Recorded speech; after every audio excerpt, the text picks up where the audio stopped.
रात के ठीक 11 बजे थे। मुंबई नासिक हाईवे पर तेज बारिश हो रही थी। आसमान में काले बादल गरज रहे थे और सड़क पर दूर दूर तक कोई गाड़ी दिखाई नहीं दे रही थी। 28 साल का रोहित अपनी बाइक पर अकेला सफर कर रहा था। बारिश इतनी तेज थी कि आगे का रास्ता साफ दिखाई देना मुश्किल हो गया था। तभी सड़क के किनारे उसे एक पुरानी जर्जर हवेली दिखाई दी। बिजली चमकी तो उसकी दीवारों पर उगी खाई और टूटी हुई खिड़कियां साफ नजर आईं। मुख्य गेट के ऊपर जंग लगा एक बोर्ड टंगा था, शांति गेस्ट हाउस। रोहित ने राहत की सांस ली। सुबह होते ही निकल जाऊंगा, उसने सोचा। वह बाइक पार्क करके अंदर चला गया। अंदर का माहौल अजीब तरह से शांत था। रिसेप्शन पर सिर्फ एक बूढ़ा आदमी बैठा था। उसकी सफेद दाढ़ी थी, आंखों के नीचे गहरे काले घेरे थे और चेहरा ऐसा लग रहा था जैसे कई दिनों से सोया ना हो। बूढ़े ने बिना मुस्कुराए रजिस्टर आगे बढ़ाया। रोहित ने नाम लिखा। तभी बूढ़ा धीमी आवाज में बोला, कोई भी कमरा ले लो बेटा, बस कमरा नंबर 13 मत खोलना। रोहित हंस पड़ा। आज के जमाने में कौन भूतों से डरता है। बूढ़े ने कोई जवाब नहीं दिया, बस चुपचाप उसे कमरे नंबर 12 की चाबी दे दी। रात के लगभग 2 बजे अचानक रोहित की आंख खुल गई। बाहर बारिश अब भी हो रही थी, लेकिन उसे एक और आवाज सुनाई दी। किसी औरत के रोने की आवाज, बहुत धीमी, बहुत दर्द भरी।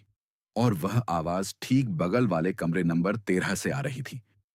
रोहित ने करवट बदल ली, लेकिन कुछ मिनट बाद वही सिसकियां चीखों में बदल गईं। अब उसकी बेचैनी बढ़ने लगी। आखिर वह उठकर कमरे से बाहर निकल आया।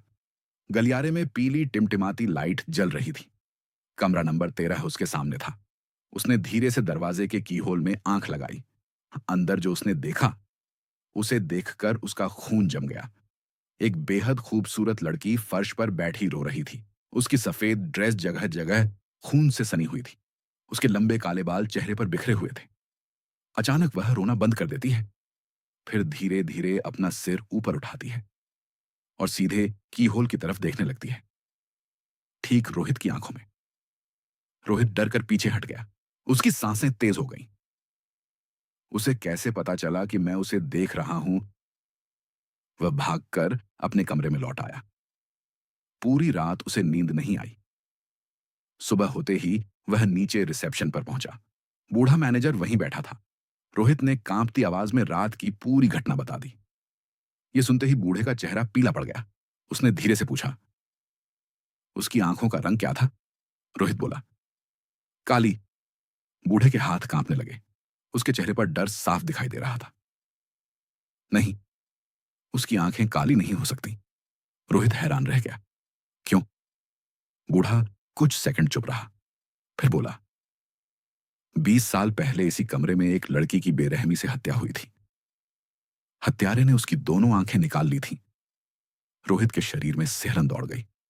लेकिन मैंने तो उसकी आंखें साफ देखी थीं।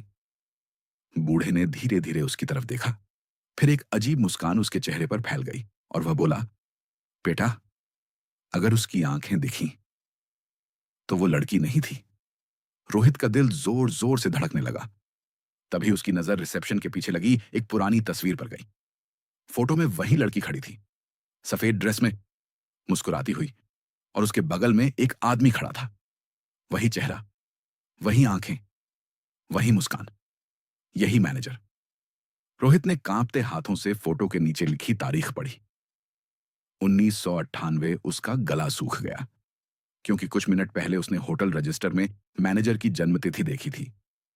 2001। रोहित ने घबराकर सिर उठाया, लेकिन रिसेप्शन खाली था। मैनेजर गायब हो चुका था। पूरे हॉल में सन्नाटा था। तभी उसके पीछे से वही रोने की आवाज सुनाई दी, धीरे धीरे करीब आती हुई, और फिर किसी ने उसके कान के बिल्कुल पास फुसफुसाया, कमरा नंबर 13 में कोई नहीं रहता। रोहित का शरीर कांप उठा। फुसफुसाहट फिर सुनाई दी, क्योंकि पूरा गेस्ट हाउस 20 साल पहले आग में जलकर खाक हो चुका है। रोहित चीखते हुए बाहर भागा, लेकिन बाहर निकलते ही उसका चेहरा डर से सफेद पड़ गया। जहां गेस्ट हाउस खड़ा था, वहां सिर्फ जली हुई दीवारों के खंडहर मौजूद थे। कोई रिसेप्शन नहीं, कोई कमरे नहीं, कोई मैनेजर नहीं, सिर्फ राख और टूटी हुई दीवारें। अगली सुबह हाईवे के किनारे रोहित की बाइक मिली। चाबी अब भी लगी हुई थी, लेकिन रोहित कभी नहीं मिला। और आज भी बारिश वाली रातों में उस सुनसान सड़क पर लोग एक जले हुए गेस्ट हाउस की परछाई देखने का दावा करते हैं, जहां एक लड़की रोती हुई दिखाई देती है और कमरा नंबर 13 का दरवाजा अपने आप खुल जाता है। अगर रोहित उस रात गायब हो गया था, तो आज भी बारिश में हाईवे पर बाइक चलाता हुआ आदमी कौन दिखाई देता है?